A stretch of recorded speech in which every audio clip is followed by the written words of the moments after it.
What's up, everybody? Lou here from Hypocritic, back on the show floor at PAX Unplugged 2023. We are here with Ryan from Japanime Games to talk about this company, who they are, the games they make, all sorts of fun stuff. It's so good you guys came by. A lot of people, don't even know what Japanime Games is or that we have games. So obviously what the title is telling you, if you're a fan of Japan, if you're a fan of anime, we've got you covered. That's actually how this company got started. It was a accessories company, and then we started doing some licensed anime work, and then it became a company that just imported games. Because, back in the day, you couldn't just order a game on Amazon, or you couldn't just go on eBay and buy something overseas.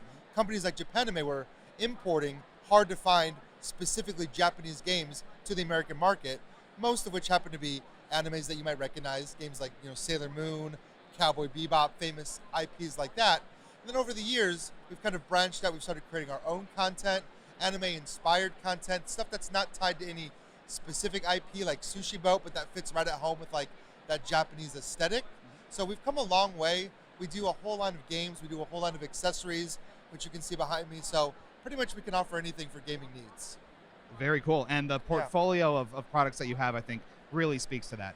Yeah. When you consider melding those sort of things together with maybe well-known IP, bringing in, sort of imports with more original concepts, how do you guys typically find yourselves marrying all those concepts together? What sort of work goes into creating a successful product, putting all those elements together that people really enjoy? Oh man, that's the question right there. We have a great team at Japanime. It all starts with Eric, our CEO. He has a huge passion, not just for games, but also for just anime in general and for Japan. He kind of started this company based on that love. He travels to Japan as often as he can just to scope out what's going on. Now, at this point in our life, like Japanime has become so well known for this, we don't have to do a lot of that groundwork anymore. We have companies coming out to us and saying, we have a game that's very successful in Japan. We have an anime license. We just did one for Heroes of Fairy Tale. We have one for Fruits Basket, which is a little bit of an older anime that people still love. They actually come to us and say, we're looking for an English partner. What do you want? Can you do that? Of course, we do all the localization.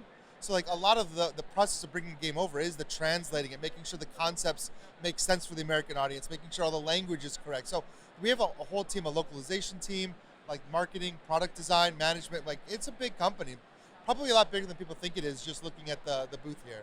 Yeah, but that's great to have that sort of resource behind bringing all these things to the market.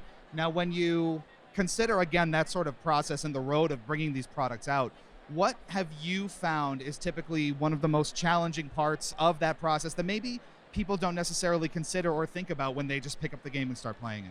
Yeah, logistically, like there's a whole lot that goes into, as you know, for any company, getting games over to the U.S.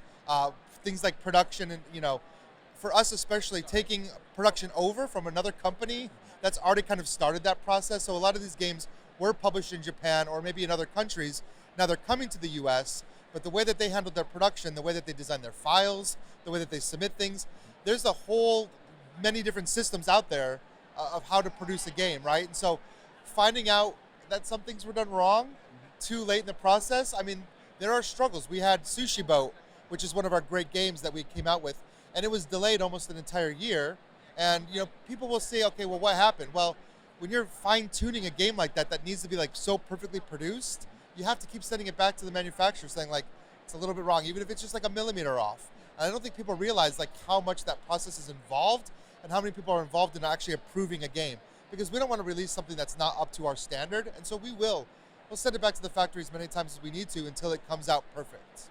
Well, and it sounds like a very precise process to get the quality level that you're looking for, which is great to hear. So kind of on that note, then, we've mentioned Sushi Boat a couple times. Let's talk about the games. So if you could maybe run us through some of the bigger items in your portfolio. What's really hot right now? What are some of the things people should know about? Yeah, Sushi Boat is our biggest release that came out earlier this year. Came out at Gen Con. We completely sold out at Gen Con, and we've been selling out of the first print run. We've had to do multiple print runs. It's a game that simulates sitting down at a sushi restaurant at one of those conveyor belt sushi dinners. So if you've seen those, we actually have a conveyor belt, a wooden conveyor belt, where you slide and push the sushi. You got to try it. Like that satisfying click of like sliding that sushi around. It's so fulfilling. You've got menu items, like actual menus that are your objectives you're completing, side dish cards that represent all the different side dishes you have. And if you're looking at the production value of that game, we have a little bowl for like little wasabi cubes. Like everything looks very authentic. Everything looks very well produced so that when you're sitting down to play the game, it does bring up those feelings. Like it really feels like, okay, we're kind of playing a sushi restaurant here. And it's been wildly popular with people. Obviously, if you're a fan of Japan, you're probably into that aesthetic. Even if you don't like sushi, you can understand the premise. Sure. But the real key, the reason that game is so popular is because it's very easy to learn and teach, and everybody kind of understands the idea of eating food, taking plates, stacking them. It's a really, really great thematic game. That's our biggest hit right now. Yeah, and sounds like a very sort of, like you said, universal concept that resonates, which is awesome. I'd be remiss if I didn't bring up one game in particular, which we loved, which a lot of our viewers loved, which is Banania. Yeah, that's been a huge hit. So could you give us a little bit of background on how Banania came to life and what players, love about that? Yeah, so that, I mean, obviously, like, there's a easy partnership there. When that game, or that IP launched, and you have this adorable cat that lives in a banana, and then we have access to all of these different variations of that cat, like, it was an easy choice to partner with them. We want to bring out more games like that. We want to bring out more cute games, like cozy games that are very accessible. And I think that the reason that this game has become so popular, it's not just that it's cute. I mean, you look at the box and you're like, oh my gosh, like, and the price point is so low that it's like, of course, I want to try that game. But once you start playing it and you're having fun with it, like the box itself flips over and you've got this little litter box that you're playing cats into, and you're playing cats, you're drafting cats, you're using cat powers. So I think it's very accessible for people to learn, but that artwork, I think, is what keeps people coming back to it. And then it's just a fun game. You're trying to collect all the cats, and so like that's a very easy objective for people to understand. You're not worried about points, you're not worried about long-term strategy. You can just have fun with it. And it is incredibly accessible, in that regard. And we had that experience, picked it up, loved it right away, and now we have it. So it works its magic. In terms of bringing these kinds of experiences to shows like this, obviously people are discovering them, for the first time. Very, very often, people get their hands on it and they experiment. What are some of the things that you've seen people, as they engage with the product, how are they doing that? And what are some of the ways that maybe you've been surprised by people discovering the products in the portfolio? Yeah, well, I mean, Sushi Boat was a great test for us, having that game released at Gen Con. We weren't really sure what the response to that game was going to be. I mean, I already mentioned it was delayed like a year, so that, you always expect maybe people to be a little upset. But then when people got there and you can see yourself at the demo table, the second a person touches that sushi piece and the second somebody slides that piece, like that feeling it feels so silly, but it's such a satisfying feeling. And what was really neat for me was to be on the marketing side of things, to be offering people like, hey, come check out this game, do your videos, make some TikToks, Instagram photos, whatever you want to do with Sushi Boat. And the one thing that every video had in common was that click of like them pushing the thing and be like, this is the coolest thing about the game.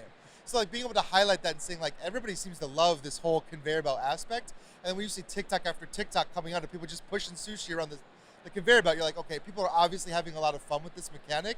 And it makes all that work that went into it really feel like it paid off, because people just absolutely seem to really love the game. And that's the feeling of that, of like having a successful product launch is unparalleled, honestly. I can only imagine. And again, with the popularity of it, like you've mentioned, it seems like it's really clicking with people. So then in terms of you yourself, in terms of your sort of history with the company and sort of working in that space, what are some of the sort of challenges or interesting elements in trying to market and communicate aspects of these types of games and experiences to people where maybe they're not as familiar with some of the IPs, or you have to maybe come at it from a certain way? From your perspective, what's interesting or maybe most fascinating about your participation in it that maybe people don't know about or understand? Well, the interesting thing about working for Japanime Games is that we kind of walk a line that a lot of companies don't walk.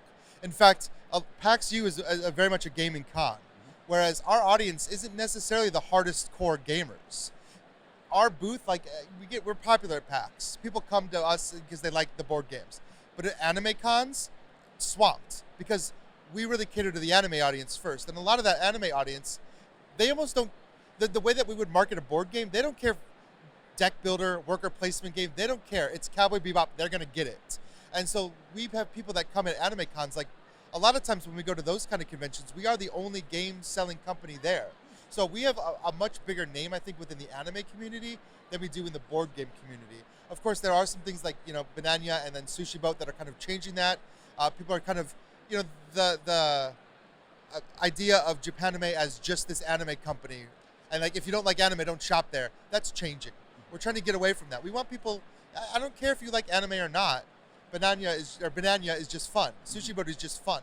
And then if people start to explore some of our other games like Kamigami Battles or Epic 7 Arise or games that look very anime, that's just better that they're discovering those games now.